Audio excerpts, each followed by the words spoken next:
Hello, hello. Happy Thursday. Good evening to everybody. I'm so glad to be on. I'm so glad that my kids are sleeping, and I'm so glad to have another Thursday to go live in our group and to be sharing the very last two chapters of our book, The Autism Mom's Survival Guide. This has been great. I've had roaring feedback of how good and how helpful this has been. So I'm really glad about that. Um, Hello to everybody watching live and anybody who's watching the replay. My name is Imari Ventura Rochez. I am the group administrator for communication resources for children with special needs. I am a New York and Connecticut licensed speech and language pathologist. I am a certified school administrator, and I am a mom of two kids, a girl and a boy. I'm not a special needs parent, but I am an advocate, and I am here for you. Um, and most recently, I have announced that I am a coach too. So I'm here for you. So if you're just joining in, if this is the first live that you're watching of this book, please go back and watch the others. We've been meeting every Thursday at 8:30 p.m. Eastern Standard Time. March 7th, 14th, 21st, and today the 28th to review the chapters of this book. Today we're going to be covering chapters 7 and 8. And really, it's been a journey. Overall, we've spoken about the emotions and the feelings of special needs parents, of autism parents, right? If we can call, if that's the name that we can give. We've spoken about the intra-family relationships between the nuclear family, right? Between spouses, between parents and kids, between kids and the sibling on the spectrum. We've spoken about relationships with between the autism parent and different therapists and doctors and other autism parents. We've spoken about autism parents' relationships with the community, with the world at large, right? And we've spoken about the emotions that have been documented and reported through this book, through interview, and through the author herself, as well as what research is saying and finding of maternal health and autism parents, right, after the diagnosis. So we really reviewed a lot, and I would just like to congratulate. I know that this is a sensitive topic for many. I read the reviews and I read the comments, rather, in a lot of the other groups. I know that lots of people like to make comments anonymously, and so if that's you, I totally respect your decision to remain anonymous. Know that you do have support, you do have a safe space, and you are understood. I was speaking to a mom this week, and she's just doing her best. She's a single mom. Her son has an autism diagnosis. She didn't like the way the reports were written about him, and I spent extra time with her on the phone, and she just needed a lot of validation to know that she's doing her best. The child was aging out of early intervention, or in some states, it's called birth to 3. The child was aging out of birth to 3 and transitioning into preschool, special education, and she really needed some guidance and support. And so I'm always happy to do that. I do understand, the difficulties of it. Last week we spoke about the marriage, right? Autism marriages are unique as compared to marriages of the parents of typically developing kids. And I think that it's not spoken about. I think it's a big secret. There's a lot of challenges that go on for couples who have kids, period. And then when you add the extra struggles of a spectrum disorder into the marriage, it can create more issues. We spoke about the a partnership, right? And how much one parent does over the other. And overall, we've spoken about balance, right? And how autism parents can shift the priorities, can add on a little bit of what they like, can take time for self-reflection and self-care, and shift the paradigm so that things are more balanced, so that moms and dads can show up complete and whole and happy, knowing that they've taken time for themselves, that they've taken care of themselves, and now they're ready to pour into their children. So I want to congratulate you if you have been here and for all 4 weeks, or even if you have watched the replays in all 4 weeks. I do believe that you've grown and that you've come into a higher level of awareness and self-reflection, and that you will begin to implement some of the strategies that we have spoken about during these lives, during our time together. Please do remember that there are self-reflection questions for every single chapter of this book, and you can find them in the files section in this Facebook group. So you don't have to write them down, although you are more than welcomed. Can I tell you something? I think journaling is very important. And so I told myself that I would buy a journal that was really cute, to motivate me to journal. So if that's something that helps you, I'll show you my journal. This is my journal. It says dream, and these white letters are soft. So journal. I encourage you to do that, to journal, to take time to express yourself in written form and pictures, however you like to do that, and to get the book if you haven't. Okay, so let's jump into it. I've had a really good time, and I've enjoyed being here, and I'm so happy to connect. I even one mom from this group DM'd me, I guess it was last Friday, saying that this has really exceeded her expectations, and so I'm so glad to hear that. She is a mom of a child on the spectrum, and so I'm so happy to hear that this is really blessing people and meeting their needs. And they're finding support through this study. So thank you so much for showing up and for being encouraged. Okay, so chapter 7 is entitled Letting Go. And this chapter is so sweet. Susan, the author, really bears her heart and is real and raw and transparent about her decision to send Nat, her autism spectrum son, away to a group home to live after he turned 18. So this is a provocative subject. It's controversial, rather, and there are a lot of opinions and feelings about this. I think the decision for any family to send their child to a residential placement at age 18 is, for every family, that's an individual choice, and it most often reflects personal values. Okay, I want to start with that. In the same way, if I can make a comparison, and not to offend anybody, but if I can make a comparison, some people have similar views on sending their child away to college, right, to a dormitory when they turn 18. And so this is just as controversial, if not more. Okay, so I'm gonna jump into my the reflection questions, and then I'll kind of veer from there and come back. And please do write in the chat if you have any questions. I want to let you know that this is streaming in the invitation, but this is also streaming live in the group, the larger chat. So, chapter 7, Letting Go. In the beginning of chapter 7, Susan speaks about her experience after Nat left the house at age 18 to live in a residential placement.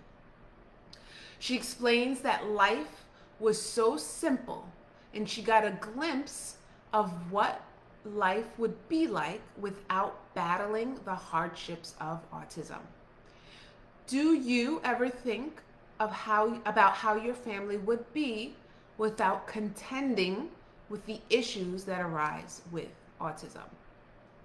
And so I want to make something clear in this question.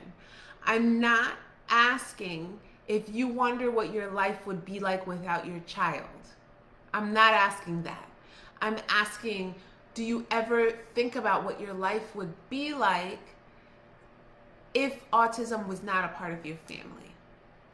So for anybody who doesn't know, Susan has 3 boys. She has a total of 3 children. Nat is the child on the spectrum. He's the oldest. And then she has 2 other boys who are typically developing. When Nat left, the house was really cool, really calm. The other 2 boys go to public school and they're in general education, mainstream classes. And so she just recognized how simple life was without thinking about programs and therapy, and medication and doctors and support groups. And she liked it. She liked it. She liked how simple life was without all the things that come with autism. And then in the book it describes that she felt guilty, right? Because she was essentially making the connection that her life without autism, a happy life without autism, means a happy life without Nat. And I don't think that that's fair, because as moms, after we have our babies, challenges arise and different things and issues come up. But we most of the time, never regret having our baby, right? We never say, oh, I wish. No, we never regret having our baby.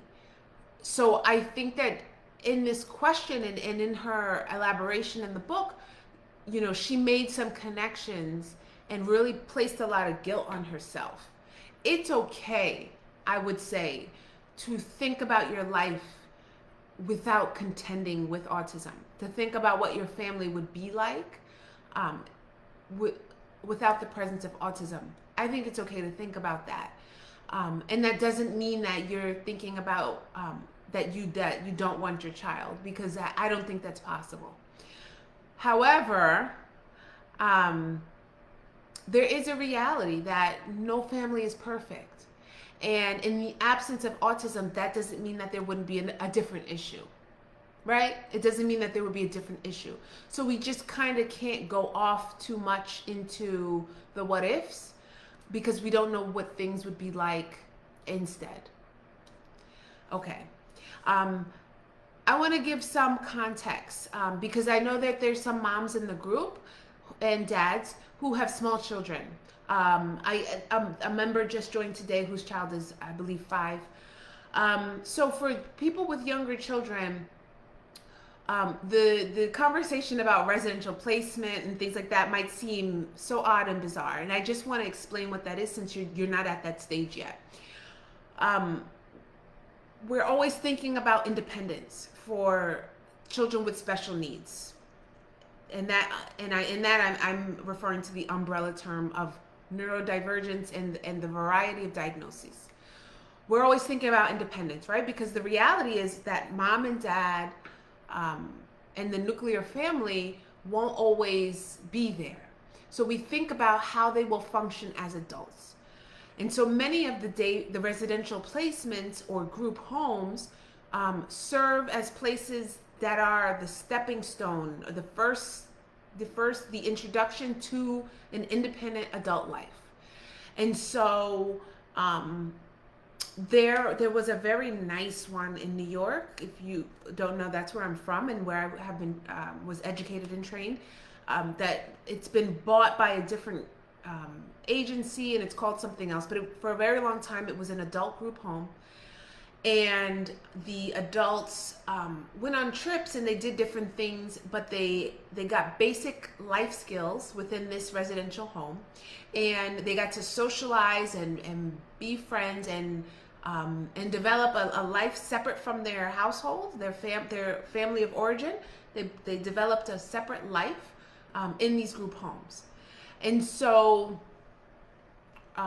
the controversy is that some people can see this as institutionalization, right?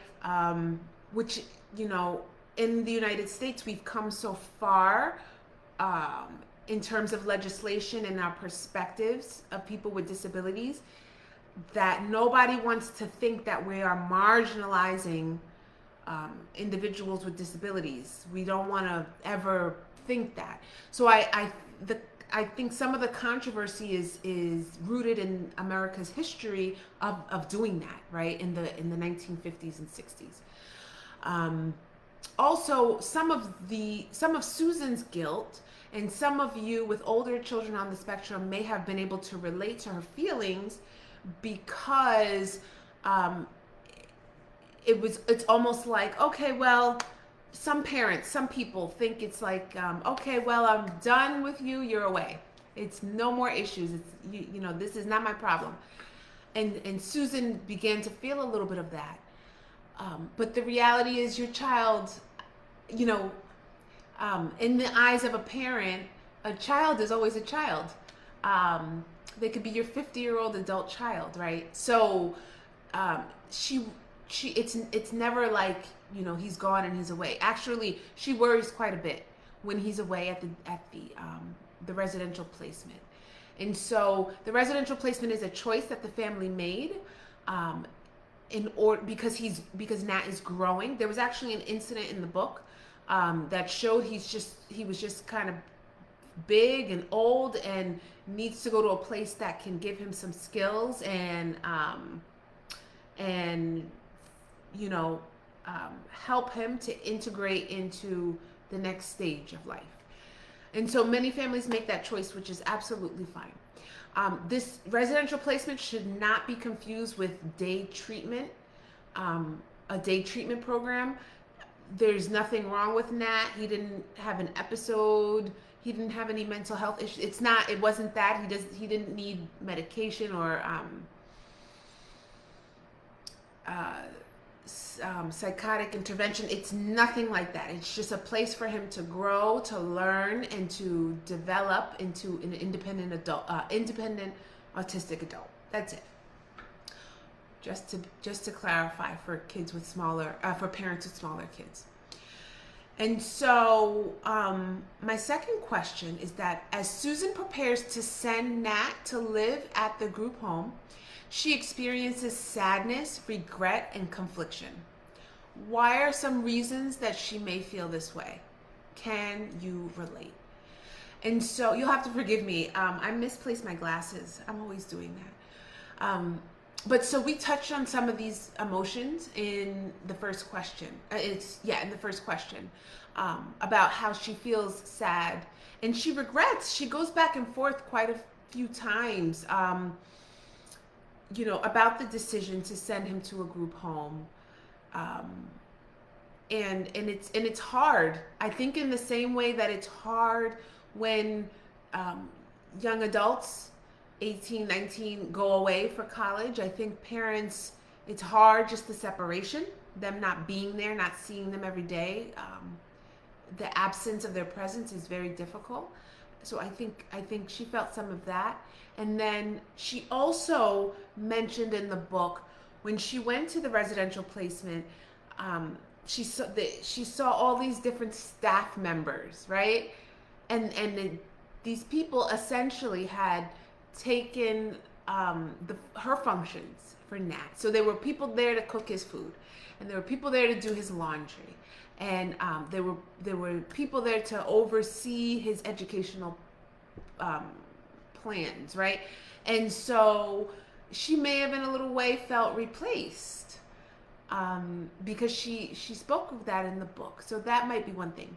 The regret, I think she felt regret, perhaps because the idea to place Nat in a residential placement home was not entirely her idea. She was influenced by family and friends in her community. Her community influenced her to do this. So it wasn't purely her idea. I think that's why she would go back and forth and, experience regret and the conflict in her mind, because she wasn't 100% on board with this. She recognized that it's a good thing to do, but she didn't really 100% want to go through with it initially. Okay. And so my other question is, can you relate? And so that's really for parents. That's for you guys to think about process for the parents here who have, older children. And if you do have a child who you have sent to a residential placement, can you relate to Susan? Have you felt sad, regret, and conflicted? Okay. All right. Question 3. Residential programs are often thought of as a good option for older kids with autism because they offer a highly structured, constantly supervised environment that cultivates independence and life skills. I said this, right? As your child gets older, how much do you prioritize independence and life skills for your child with autism, and why? And so I think it's really important to think about this.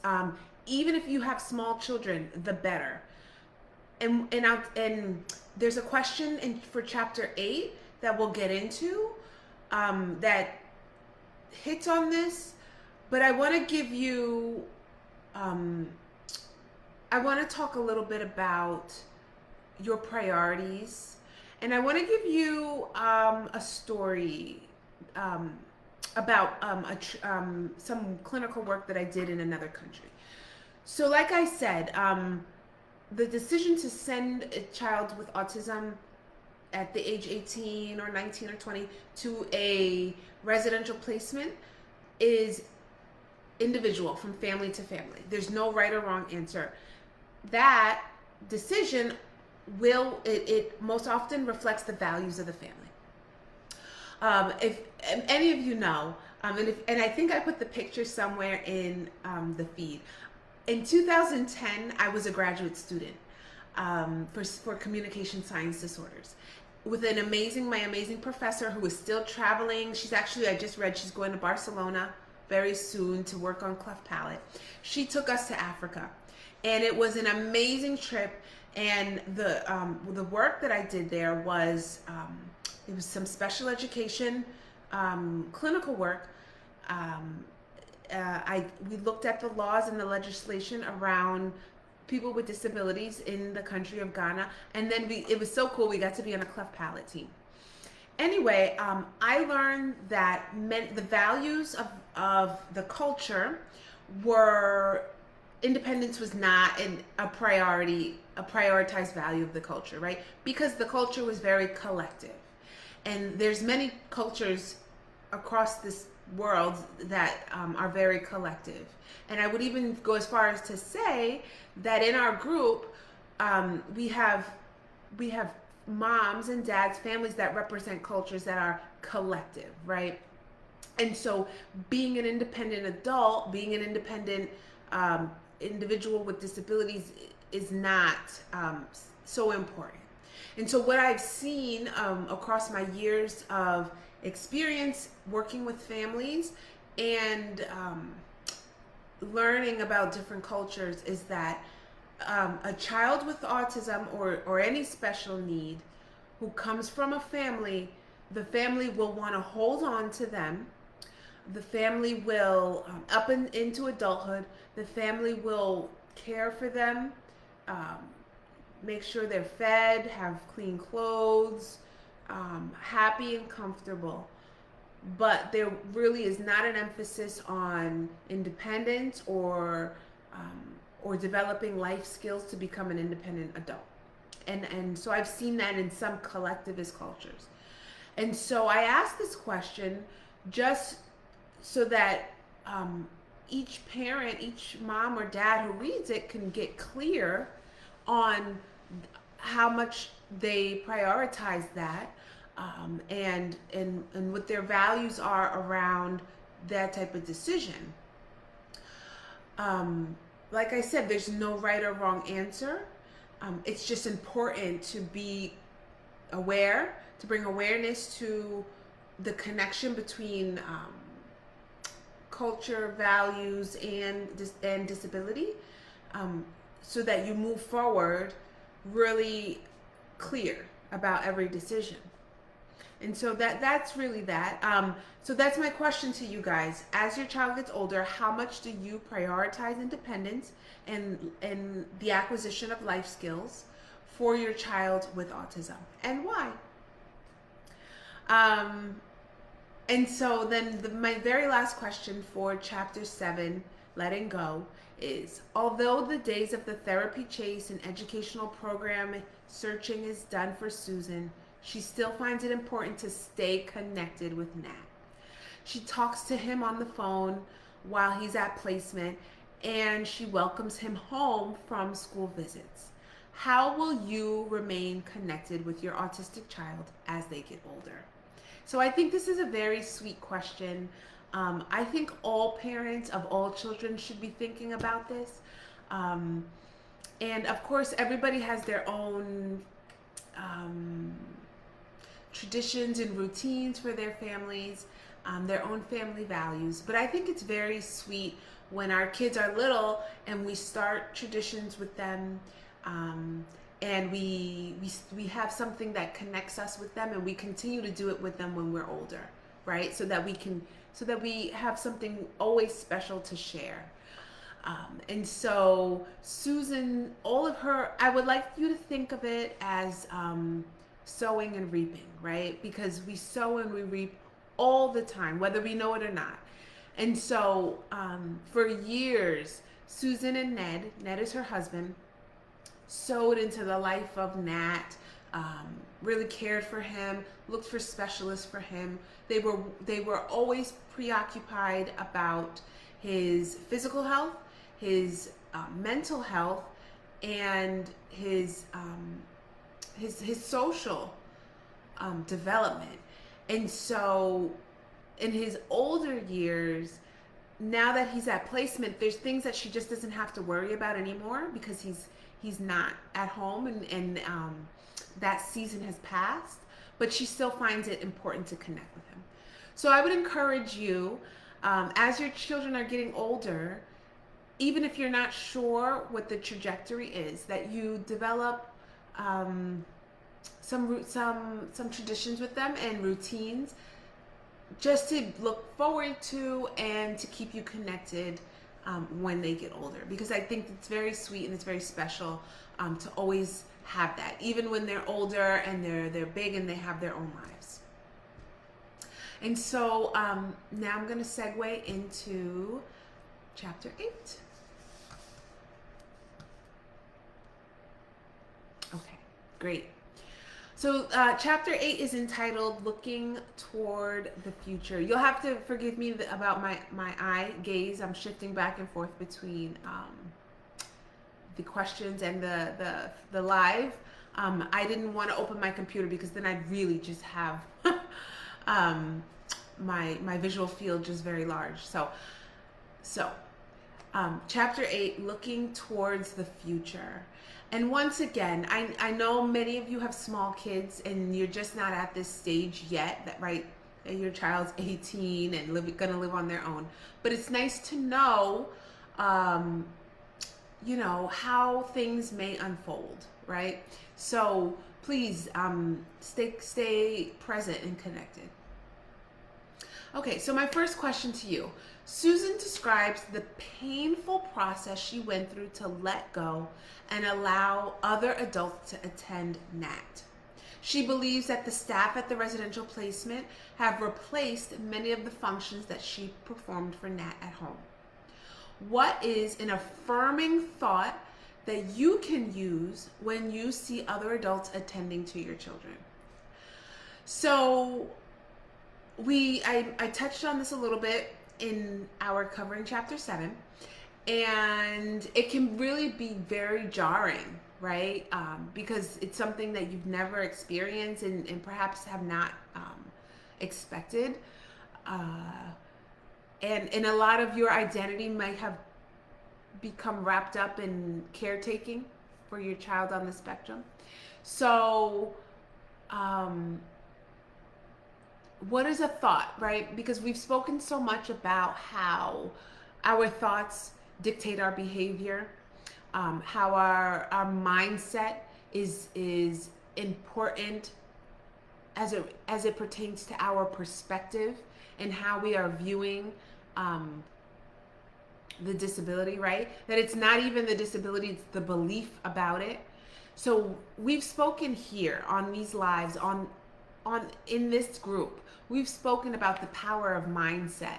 And I even I'm promoting my coaching that I am offering to parents. And today I put a little AI sticker that says level up, because we have to upgrade our mindset to catch up with what's going on.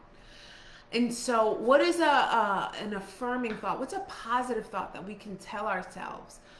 Because it sounds like she almost feels like he doesn't need me anymore. Um, I'm losing him. Um, I'm not important. I think that that's the underlying thought. I think that's the scary part. He doesn't need me anymore, right? And so, what is it? What is a positive thought that Susan can tell herself, that you all can tell yourself when you encounter a situation like this, right? You are the mom. I'm his mom. I'm his first caretaker. I'm his first teacher. And that indeed is the truth. Parents are their children's first teachers. So really almost exalting yourself to say, I'm important. I am the most important in my child's life. I was the first teacher. I was the first therapist. This saying that again might affirm the fact that I am not going to be replaced. These are loving professionals who are doing their job, but I'm mom and no one can ever replace me. How does that sound? Okay. So number 2, there's a thought introduced in chapter 8 which explains that the autistic child's progress towards independence is a part of the parent's happiness. Do you agree? I'll read that one more time.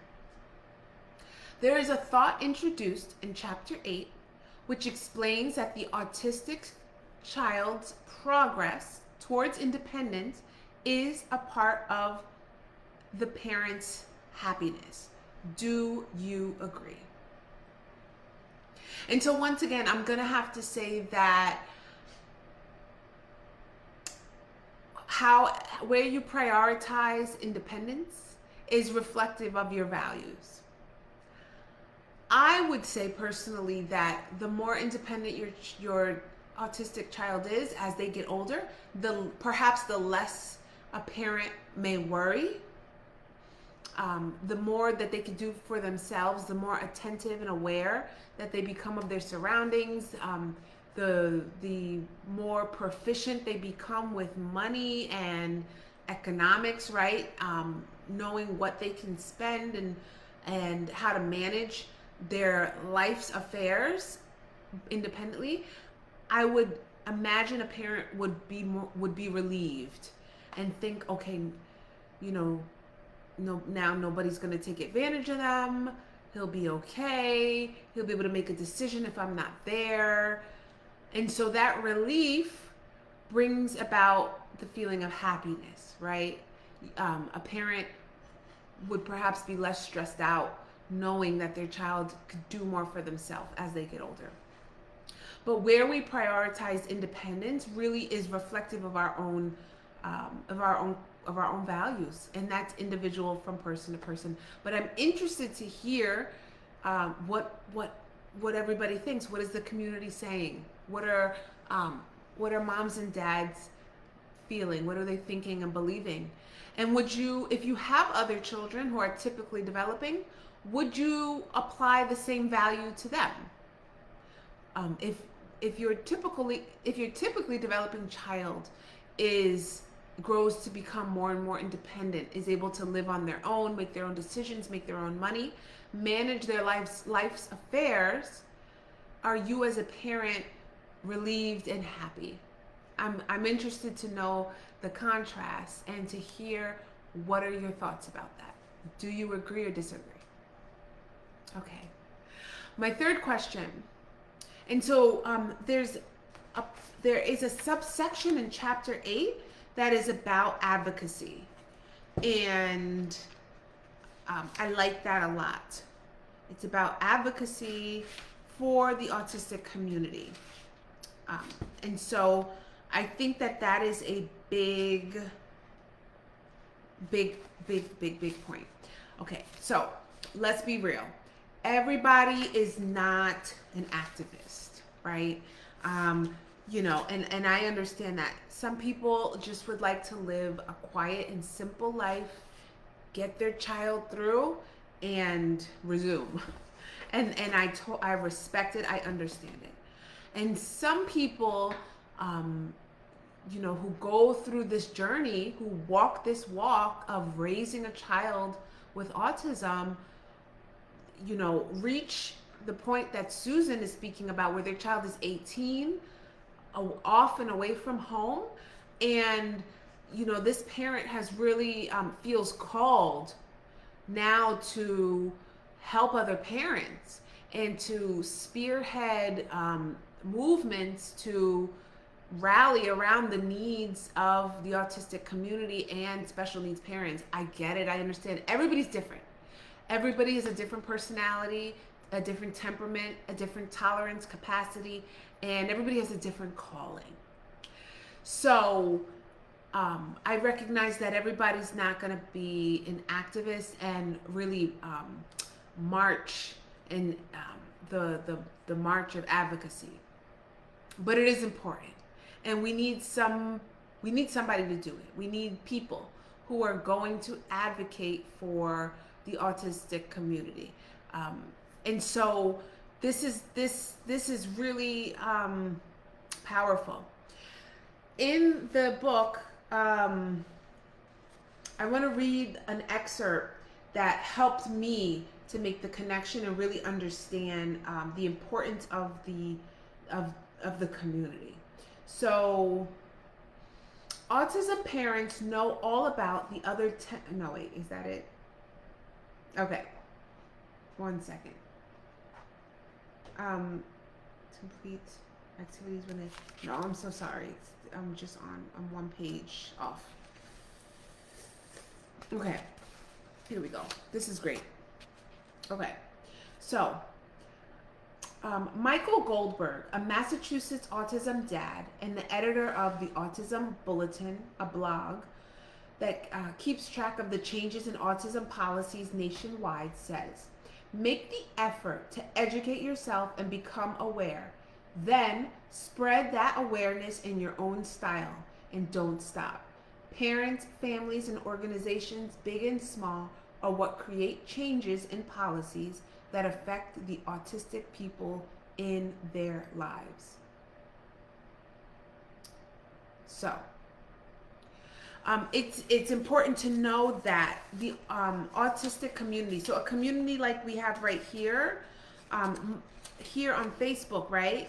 The conversations and the community building allows for awareness to be brought up, right? Because people then talk about, oh, well, this is happening in my school district, or this is what pediatricians are saying in this part of the country, or these are some things that are happening over here, right? So the community is a platform for conversations to ignite. The conversations bring awareness to all of us about what's happening in different places. And so that awareness, the building awareness, allows for us to then, you know, bring these different topics to other spheres, which potentially can change policy. And so it's when I really put it all together, it's really powerful, because nothing gets done unless we talk about it, unless we talk about what's happening in our communities, in our respective areas across the country and across the world. If we don't have conversations, we're not aware. I had no idea that there are, dentists and barbershops that are sensory inclusive. And so these are things that we need to talk about. There might be moms and dads in other parts of the country and other parts of the world who've never heard of that. And so if we bring an awareness and we get to learn from each other, then we can take action in our respective communities and spheres of influence to make a change. So what actions can you take to build awareness in your community and spheres of influence? Like I said, everybody is not an activist. I understand that, right? If we think of it as a body, everybody's not the head, but everybody is important. So if you are the pinky toe, right? And at most you can make if you can show up at an Autism Speaks or some organizations meetings, if you can just show up, that makes a big difference. If you can sign if you can learn about what the policy that's going into legislation is going to be, and you could sign, and that's all you can do, that's tremendous.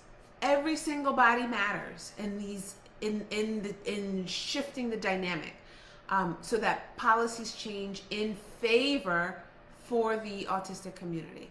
So I would encourage you to take action in whatever way you can. Don't feel bad if you can't do something big, if you're not, starting a blog or writing a newspaper. It's okay. The smallest thing is important, but make sure that you're doing something, okay? And so my last question is one that we have touched on before, and that is extremely important. It's even on the cover of this book, right here. So how can you affirm your own importance, both in your family and in your life, to create and prioritize a life of balance and happiness?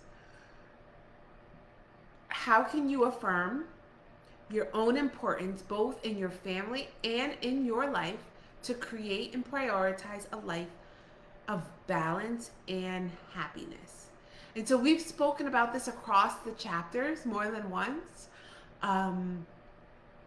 because it's really important. It's really important.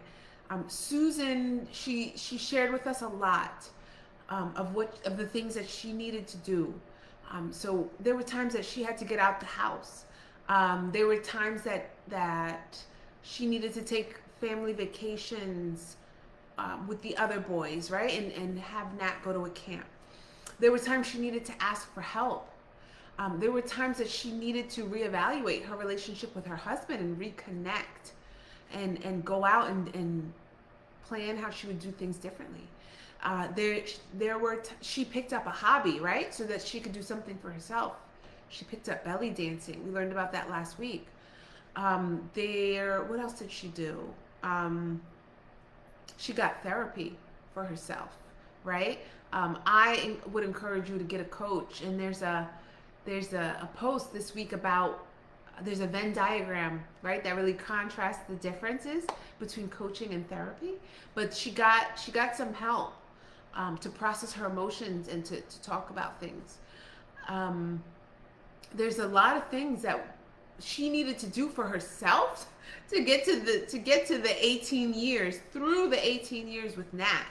And it wasn't an easy ride.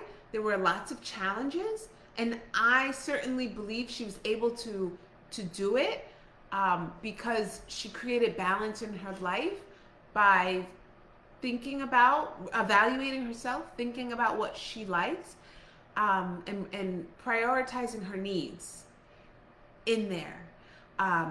She goes on to say it was not easy that it was hard. Sometimes she would go into a spiral because she almost felt like she had to trade off between what she wanted to do and what Nat needed. And that would just send her down a rabbit hole, and it really impacted her mental health. So it wasn't easy, and it wasn't something that she was always able to do. But she made sure that her needs were integrated. Somewhere, somehow, she had to take care of herself, if not even just a little bit. Okay? And so that lended to a balanced and happy life.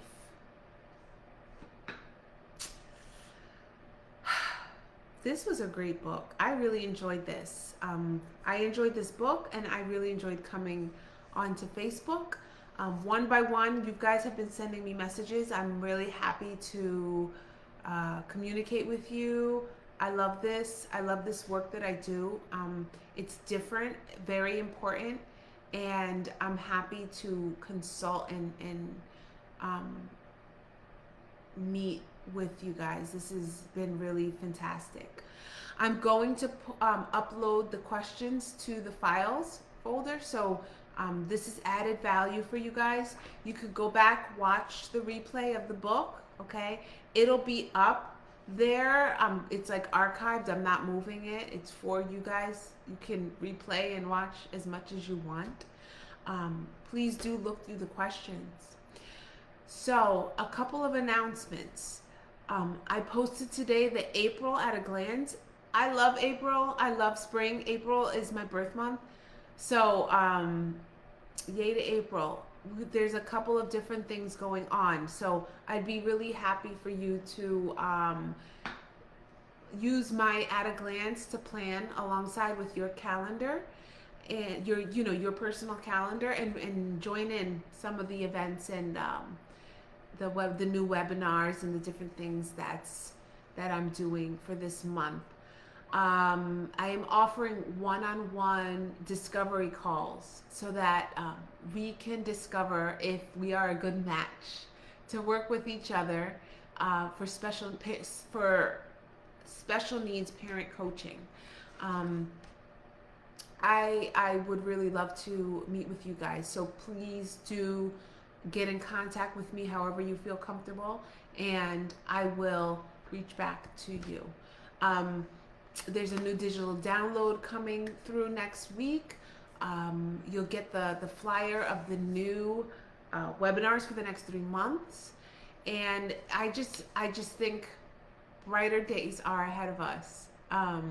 It's so exciting. Tomorrow is good. This week was Holy Week. Tomorrow is Good Friday. We have Saturday. Sunday is Easter Day. So to anybody and everybody who observes Easter, have a wonderful Easter Sunday. I hope you are all having a wonderful time with your families, enjoying catching up, not only with your nuclear family, but also with your extended family if you're going to see them during this holiday. I hope everybody has a wonderful, restful weekend. If you have a long weekend and you have Friday and Monday off, woo! Enjoy your time and get plenty of rest. I'm also, for the month of April, opening up the SPED clinic. SPED is an abbreviation for special education. So I'm offering special education guidance and IEP support. If any of you don't know, I am a special education administrator. So I've been a speech pathologist for 10 years, and then a special education administrator for now 3. So I'm opening up guidance and support. Virtual office hours will be 6:30 to 7:30 every Tuesday in April, okay? Where I'm working on Eastern Standard Time. So 6:30 to 7:30 Eastern Standard Time every Tuesday in April. I will have the Zoom room ID and password. Just come on and bring your questions. 1 hour, okay? So I know some of you are here for IEP support. Just come on through to the virtual office hours and bring your questions. You can also ask me some questions about development as it pertains to the IEP, right? Because that's not exclusive. So if you have questions on your child's development as it pertains to the IEP, how the goals are written, what is going on in sessions, the special education class, I can answer those questions too. Okay, so I'm looking forward to seeing you guys in April, being a little bit more interactive. Reach out to me if you're interested in coaching. Also, I'm speech and language evaluations. If you don't have one already, I'm doing them in Connecticut and New York. And I accept Aetna now. I'm coming through with credentialing for a couple more health insurances, and I'll let you know about that. This has been a wonderful Thursday evening. And to everybody, have a wonderful holiday, a very nice long weekend if you're getting that. I'm sending kisses to everybody's kids. Have a very good night and take care. Bye-bye.